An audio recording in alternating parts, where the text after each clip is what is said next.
Muy buenos días. Vamos a comenzar con el capítulo 3 a lo que se refiere la asignación de logística. El tema es la organización interna del almacén, cómo debe estar organizado el almacén, los materiales, el inventario, los sistemas de almacenamiento, sobre todo vamos a ver, y la manipulación de las mercancías.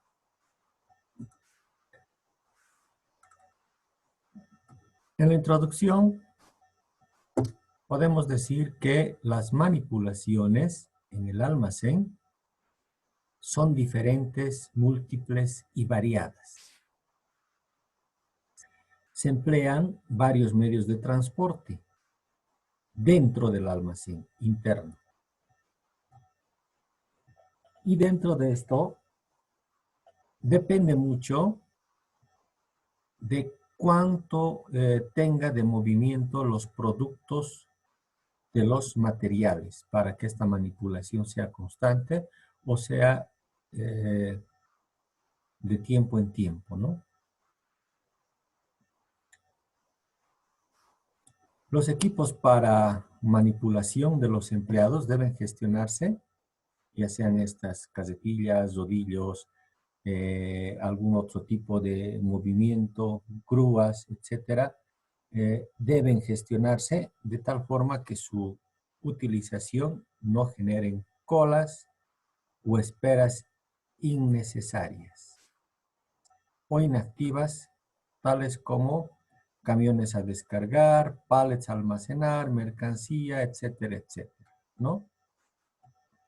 Dentro de estos medios de manipulación internos de mercaderías, tenemos como primero el sistema de transporte por rodillos, como podemos observar aquí, en la figura, ¿no? Se pueden definir como caminos preestablecidos, dice, construidos por una serie de bastidores construidos a base de perfiles de acero, ¿no? Las cargas se pueden deslizar sobre estos caminos, generalmente mediante la gravedad o a través o mediante algunos motores eléctricos. Estos transportadores de rodillos son muy utilizables en casi todos los almacenes, sobre todo para trasladar cargas pesadas. También son utilizados para alimentar otras máquinas, fundamentalmente los almacenes automatizados.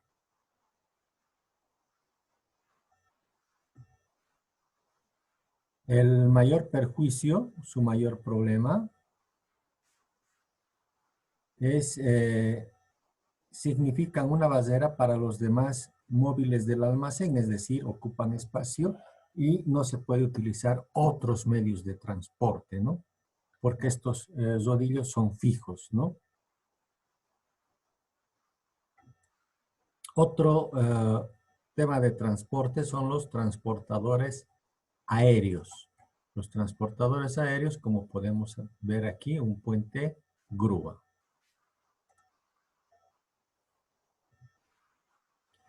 Su principal característica es que permiten mantener un suelo despejado de mercancías y dan paso a otros equipos móviles. Otro medio de transporte y de almacenaje son los transpallets, ¿no? Como podemos ver aquí.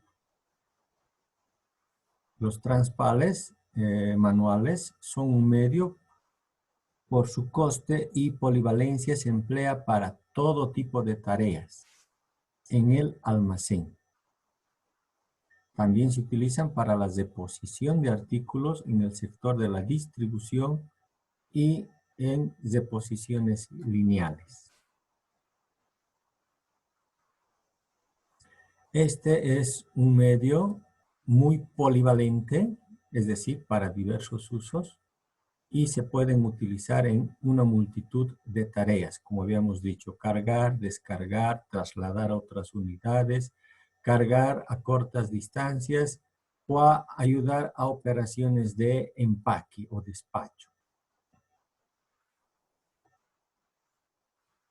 El transpalex manual consta esencialmente de una horquilla de 2 brazos paralelos y horizontales unidos a un cabezal provisto de ruedas, como habíamos observado en la figura, ¿no?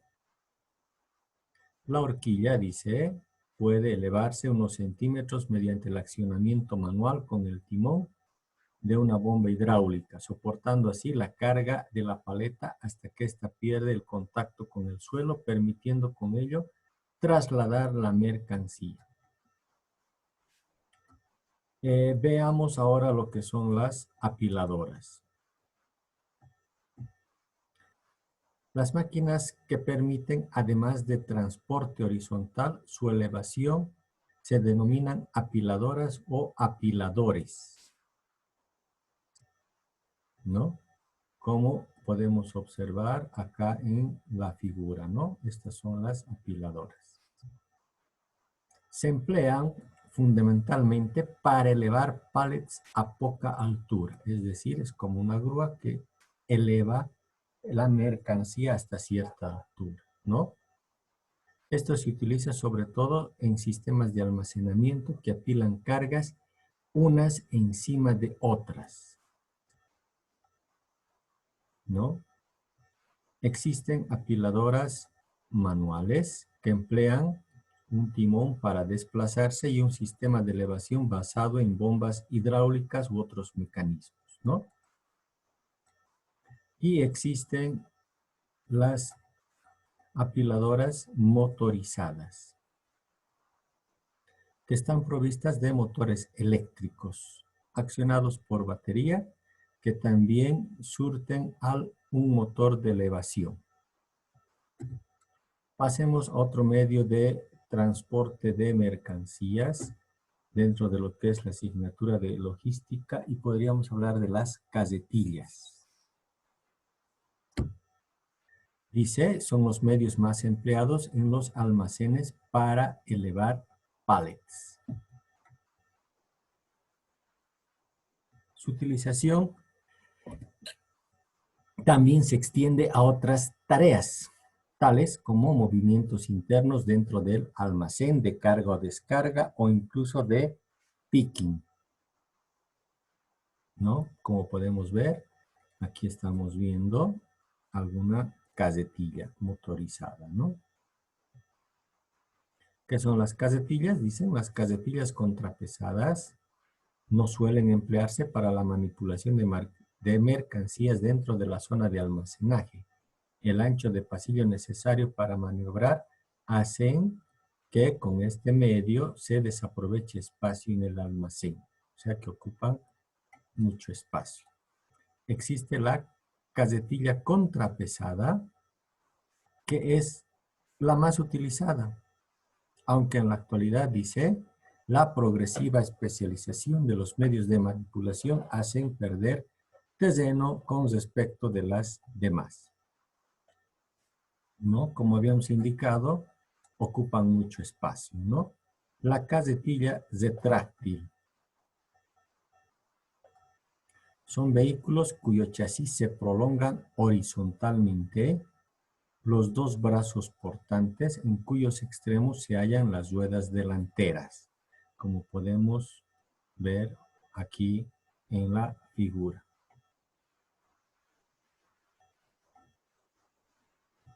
Generalmente estas carretillas, su uso no es recomendable en superficies que no estén debidamente pavimentadas, o sea que tienen que utilizarse en espacios que estén bien planos, ¿no? Aquí podemos ver ese tipo de carretillas, ¿no? Aquí también hay otra figura, ¿no? Las carretillas recoge pedidos, como estamos viendo aquí en la figura. Compuesta por una cabina donde se sitúa el conductor, que se eleva sobre el chasis de la carretilla Delante de la cabina se sitúan horquillas fijas que permiten al conductor elevar el pallet a la altura deseada para ir cogiendo la mercancía. Finalmente, después de ver las casetillas, podríamos ver los transelevadores, ¿no? ¿Qué son los transelevadores?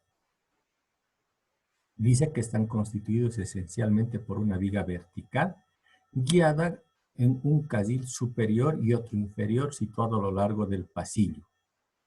Por toda la longitud de esta viga, la máquina está cautiva, desplazándose la cabina conjuntamente con las horquillas. Esos son los transelevadores, como vemos en la figura de la izquierda. Su manejo,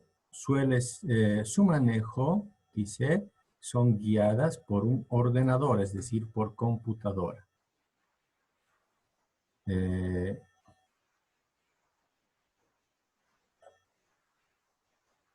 Estos equipos, dicen, suelen trabajar cada uno en un pasillo, aunque existen mecanismos que permiten transferir los transelevadores de un pasillo a otro, ¿no? Son generalmente para manejar cargas muy pesadas, ¿no? Se trata de un sistema rápido y preciso que permite almacenar alturas considerables de hasta 25 metros, con anchos de pasillo mínimos de 1 metro y además dice su costo es muy elevado, como vemos aquí en la figura, ¿no? Este es un transelevador con su conductor a bordo. ¿Cuáles son los criterios de elección de los mecanismos de almacenaje? Hemos visto que existen diversos medios para la manipulación de cargas dentro del almacén. La dotación de los productos, el coste de cada uno y la solución dependerán del tipo de elección del movimiento de la mercancía. Además, implica también que la superficie de almacenaje necesaria para una mercancía depende en gran medida del medio de manipulación que vayamos a emplear, ¿no? Vamos a ver acá ahora, en el siguiente punto, alguna prevención de riesgos laborales sobre el manejo de cargas. Tenemos los riesgos en el manejo de las casetillas, caída de materiales, por ejemplo, los riesgos, tenemos mal estriado de las cargas en la circulación, golpes en las estanterías, golpes contra los materiales almacenados, ruptura de estanterías o pales por exceso de carga, son algunos de los riesgos de la manipulación con las casetillas, ¿no? Existen medidas de protección que hay que adaptar las cargas, buena iluminación, disponer de una protección para el conductor, proteger las estanterías y las zonas de almacenamiento, también indicar la capacidad máxima de cada estante, ¿no? Aquí tenemos algunas otras consideraciones como caídas del conductor con riesgos y con las medidas de protección, ¿no? Los riesgos en acceso o abandono de la casetilla, inclinación del conductor en marcha, las medidas de protección deben tener antiderrapantes, evitar marchas forzadas o problemas de visibilidad. ¿Sí? En cuanto al vuelco de casetillas, contamos con los riesgos que pueden ser por exceso de carga, velocidad o con circulación en vías con pendiente, ¿no? Las medidas de protección, utilización de casetillas adecuadas, evitar cambios de dirección bruscos, verificar la posición y el estado de la carga, no circular con carga elevada, verificar el bloqueo de vehículos al hacer el transporte, ¿no? Aquí tenemos algunas otras medidas de seguridad en cuanto a colisiones y choques contra obstáculos de una estructura, colisiones y choques contra otros vehículos, los riesgos y las medidas de protección, colisiones y choques con peatones, los riesgos y las medidas de protección, caída de personas en un lugar elevado, los riesgos y la protección que deben tener, la caída de personas al ser transportadas y otros riesgos de conducción por personas no calificadas, ¿no? Hay lesiones lumbares al levantamiento de cargas, intoxicaciones y quemaduras en la manipulación de la mercancía, dependiendo qué tipo de mercancía se están utilizando. Aquí están los riesgos del manejo y manual de cargas que se tienen con algunos ejemplos de cómo se debe preparar para coger la carga y cuál es la posición correcta de levantar las cargas, ¿no? Luego de haber visto de la manipulación de las cargas, entraremos a un tercer punto que son los sistemas de almacenaje. Dentro de los sistemas de almacenaje,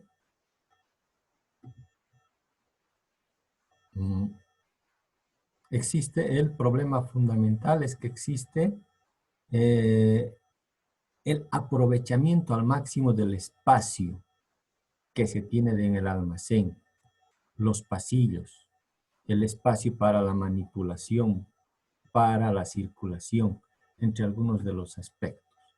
En esto tenemos un primer punto que corresponde al almacenamiento en bloque, que consiste, dice, en apilar las mercancías una encima de otros, comúnmente utilizado, formando bloques compactos de mercaderías.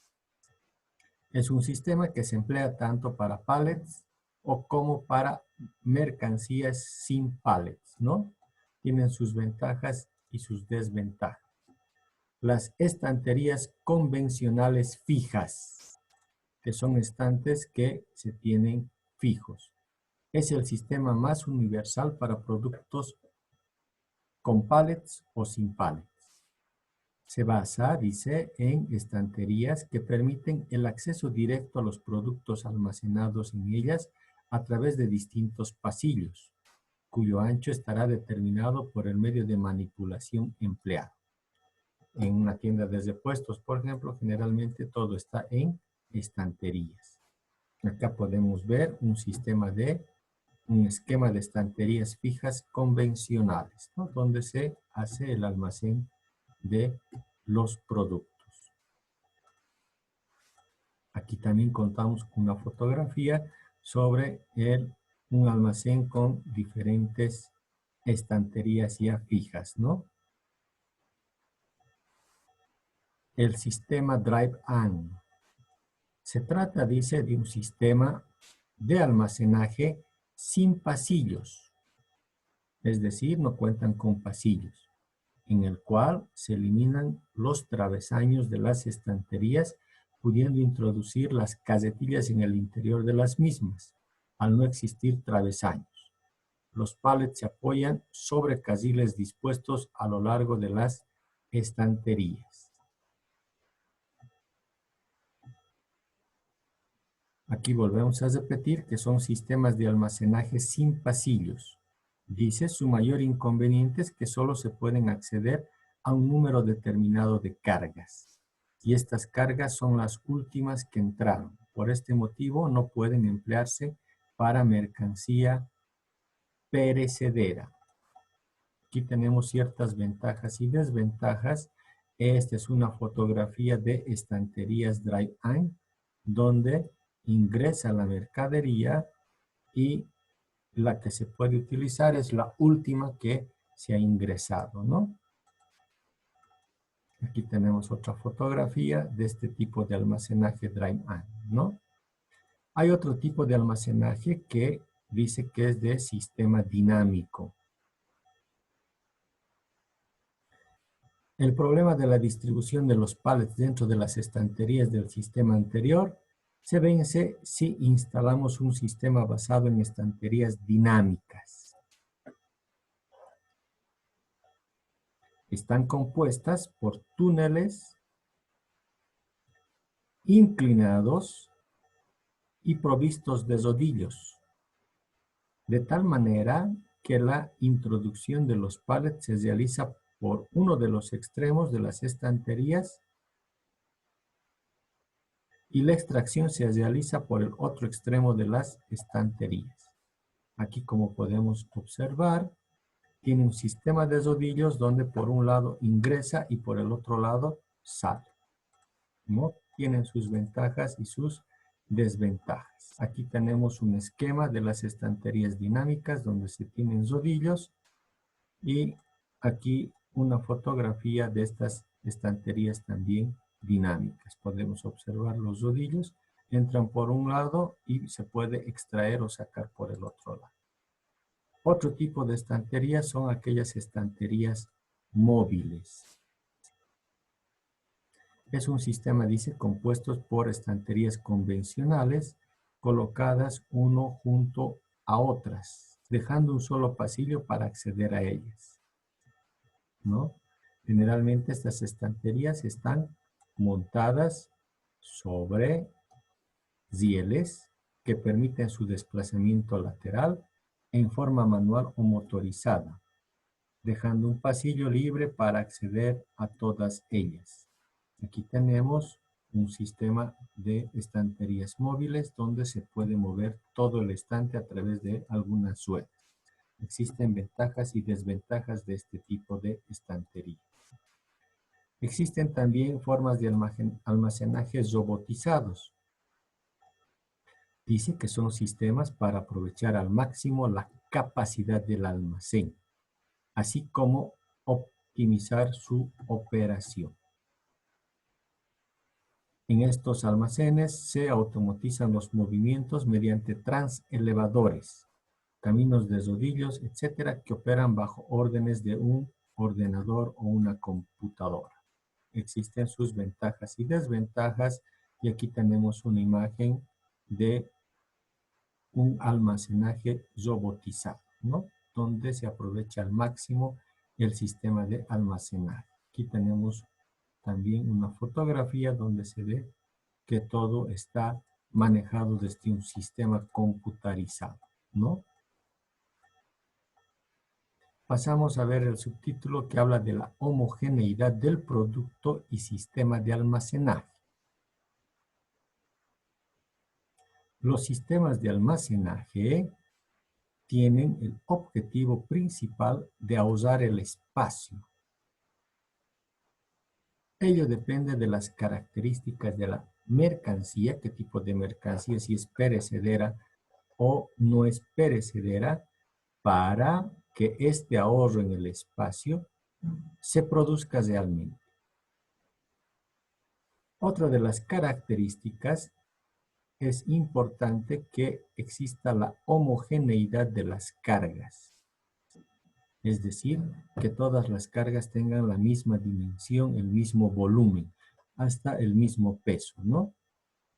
Y no corresponde, por ejemplo, es mucho más difícil almacenar una mercancía que sea heterogénea, que sea muy diferente, que no tenga el mismo volumen, que no tenga el mismo peso, que no tenga la misma forma, ¿no? Entonces, depende de ello cómo uno pueda almacenar, ¿no? Aquí se hace el cálculo de las dimensiones para escoger la mejor forma de almacenaje, ¿no? Aquí tenemos también ejemplos o figuras donde se ve lo que ya habíamos visto, ¿no? De ingreso de la mercancía y de salida o extracción de la mercancía. Aquí tenemos con el sistema de rodillos, donde por un lado ingresa, pasillo de entrada, y por el otro lado sale, donde tiene un pequeño declive para poder facilitar la extracción de la mercancía. Con eso habríamos concluido este capítulo. Vamos a generar un cuestionario acerca de lo que corresponde a estas actividades de enseñanza-aprendizaje sobre el capítulo tratado. Muchas gracias por su atención. Hasta un próximo video.